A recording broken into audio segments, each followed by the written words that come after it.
Hello, my dear gardening friends. I'm on the side front of my garden and I'm looking at this poor thing. Look at this unhappy site here.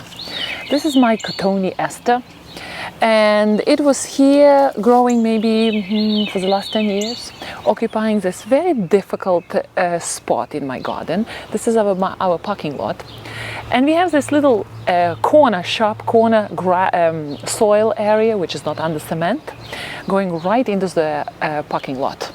Very difficult corner to solve. So what we did 10 years ago, we bought a little Cotoneaster. If you don't know that plant, Cotoneaster is a tough survivor which takes a drought and has this ground-hugging growing habit. In summer, it was delighting us with red berries. But look at this, what happened to it this year. You know what we did? There are plants in the garden where we know that they are so dependable and so tough and takes all sorts of neglect that we get used to treating them that way. So I think this is what happened to this Cotoneaster. It was tough, reliable, surviving here in this very dry corner every year, and we were parking our cars here. Even if its shade comes to Cotoneaster, we didn't bother because it was such a tough plant. So one year, Cotoneaster just gave in, and look, we have this problematic situation here now. This failure of Cotoneaster didn't happen just now. It started, I saw the first sign happening in spring. And now when we went on vacation last week, for the whole week, that vacation coincided with a drought. And we had not a single rain. So that did this Cotoneaster in, finally. So since spring, I was thinking very carefully what I have to do with this corner. This corner has to solve several problems. First of all, it has to host something which would be very drought tolerant. We always have traffic issues here, so we have to give more way here for traffic, for kids' bikes and whatnots, for garbage bins going through, because the car is parked here on the parking lot. So this area clearly has to be wider. I don't want to constantly weed here. As you can see, this area here is being constantly covered with weeds, and I have to come in and repeat the maintenance. And I think I came up with a marvelous idea. And in this video, I'm going to show you what I'm going to do with this spot.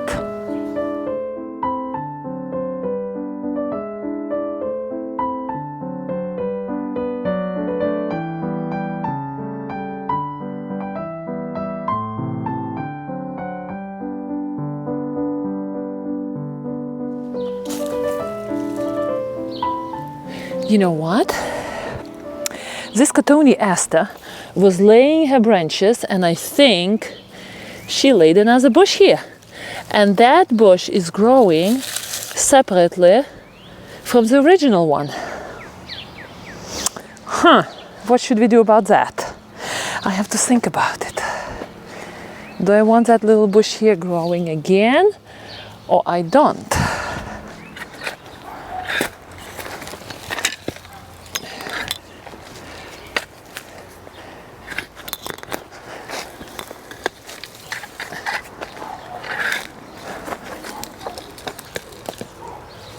You know what? I don't want for there to be connection with new bush and an old one.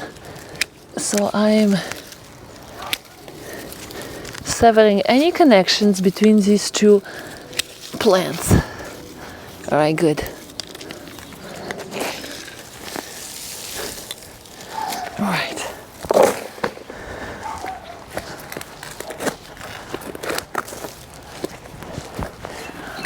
Even if I don't want it, I can give it to someone who will appreciate Cotoneaster in their garden. Sorry, guy, but I have to savage you. Ouch!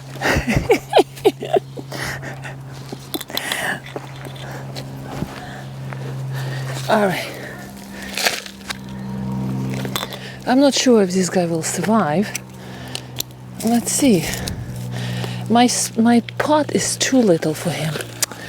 Oh gosh. All right, let's fit him in here.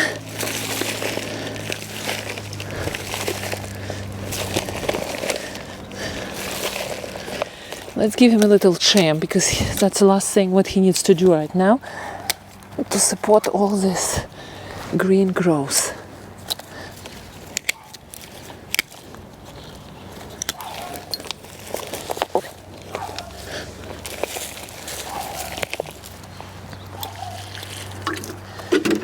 Okay.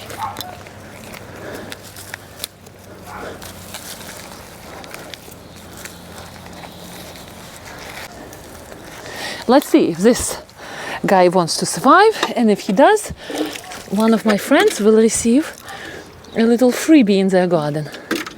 I will put him in the shade, and let's see how he's feeling. You know what? I never thought that this area will hold so much stones.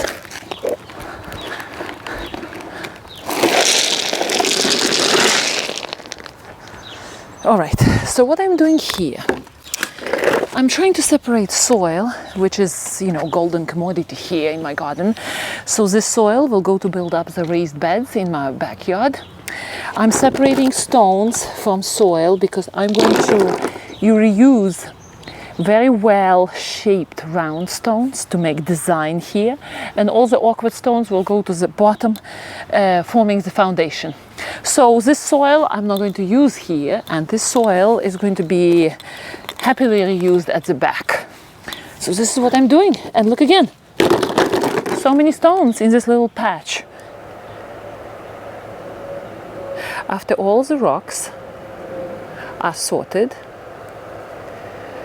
the best shaped rocks I put aside, and I'm going to wash them in the water to make sure that they don't have any soil on their surface. And I'm going to do it in this bin. This is a mortar mixing bin which I purchased together with my mortar. I filled it with water, and that's where I will be washing my rocks. For this job I'm going to use high strength structural repair mortar, and it's a rapid set. It means that it will harden fairly quickly. So the biggest challenge of this job would be to work faster than slower. At the base of my working space, where I will be installing mixed mortar, I put all sorts of debris, whatever I had. I had old concrete chunks, some stones to make this area, the surface harder.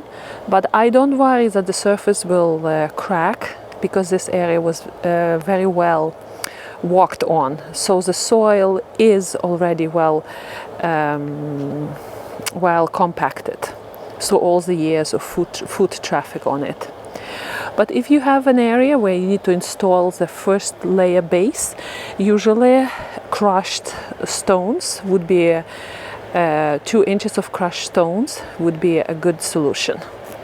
So on top of this layer of debris, whatever hard debris I had, I'm going to put mortar mix, which I will mix in that mixing basin after I wash my rocks.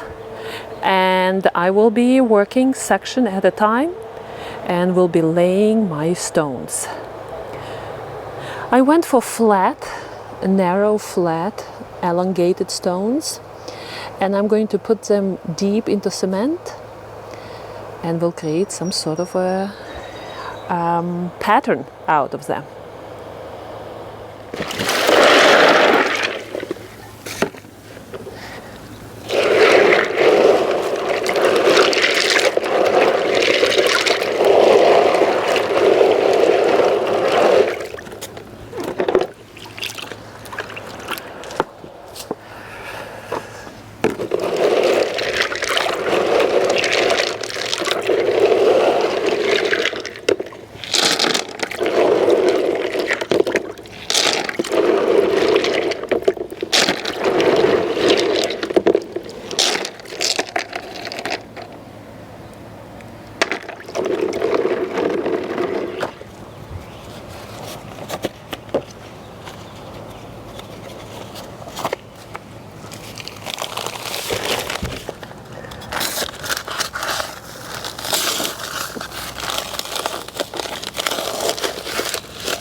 I'm trying to work in batches here, so as you can see I'm mixing small amounts of mortar and water. The reason is this particular quick set mortar is starting to harden in 15 minutes, so my work time is fairly short. That's why I'm working in small amounts of mortar, and I make sure that I scoop as much of it out of the basin, the plastic basin, as I can, since the leftovers which are left behind are going to harden pretty fast. Here the job is to form a nice flat surface, and since stones are going to go in, they're going to raise the surface of mortar a little bit. So I didn't put the level of mortar together with the level of bricks and other foundation, because I know that stones will raise up the surface a little bit. I'm trying to place those stones as close as I can to each other, and you can see the most surface of little stones are buried in the mix. This way, since this area is going to receive a lot of traffic, stones hopefully will sustain all the pressure and they're not going to fall out.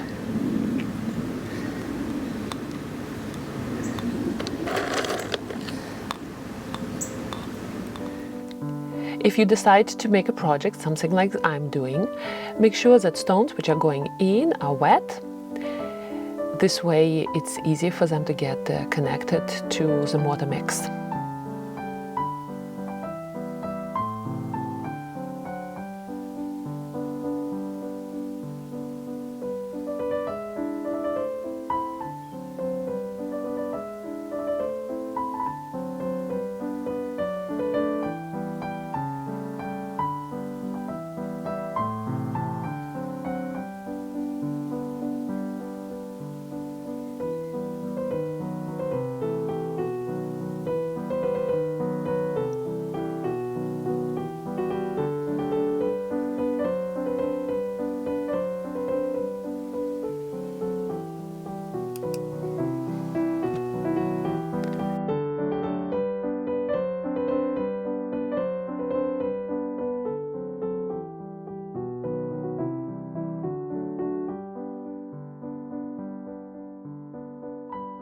By the time I'm ready to do a second batch of mortar mix, the first one is hardening pretty fast. And the way to connect two batches would be to build the wall of stones all the way to the edge, and then very carefully start building another batch. This way our eye is not going to pick the difference.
The day I decided to work on this project was really warm, and maybe that also had something to do with the time the mortar mix was setting. It was setting really fast, so I had to work with that in mind. and the setting time is approximately 15 minutes or less, and I can start feeling it. In case you run into the problem when the mortar mix sets quicker than you can work on it, you can always take it away, chip it off, and just throw it away, the extras.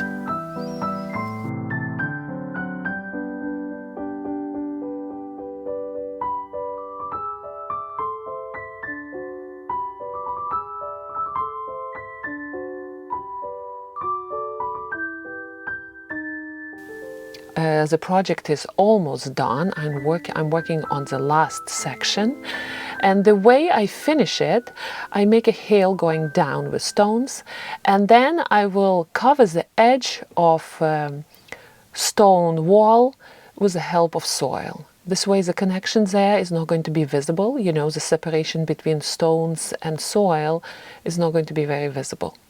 It will be harmonious, and eventually I will plant something there, or move, as you can see, I can move plants further into the stone area, and we wouldn't even see their connection.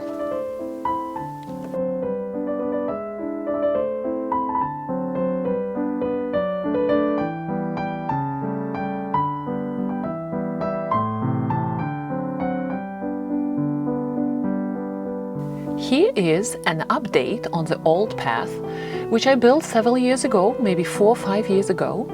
And we do have cold winters, so as you can see, this path has moderate foot traffic. My kids are always running here, and it didn't sustain any huge damage. The only thing is, several stones got off, and it's not because of changing weather. It's because at the beginning, I didn't know that I have to install them deep into the mortar mix. The edge between the stone walk and soil is very informal. As you can see, the stones are kind of disappearing under the level of soil, and I think it is the most successful way to do it. And this path is serving us many years. The mortar mix aged well. I'm hoping that the same will happen on my newly installed area of Stones Walk. In order you want to make it fast as the aging of the white mortar mix, you can spray it with a mixture of yogurt and water. This way you invite all sorts of lichens and moths to inhabit this area. So what do you think? I think it's a big improvement from what there was. My kids will have plenty of space to go into the streets, past the parked cars. And once the area is covered with leaves and plants, it will look very good. It's already looking very good. So this is the project for this area. Thank you for watching. Happy gardening, and I will see you next time.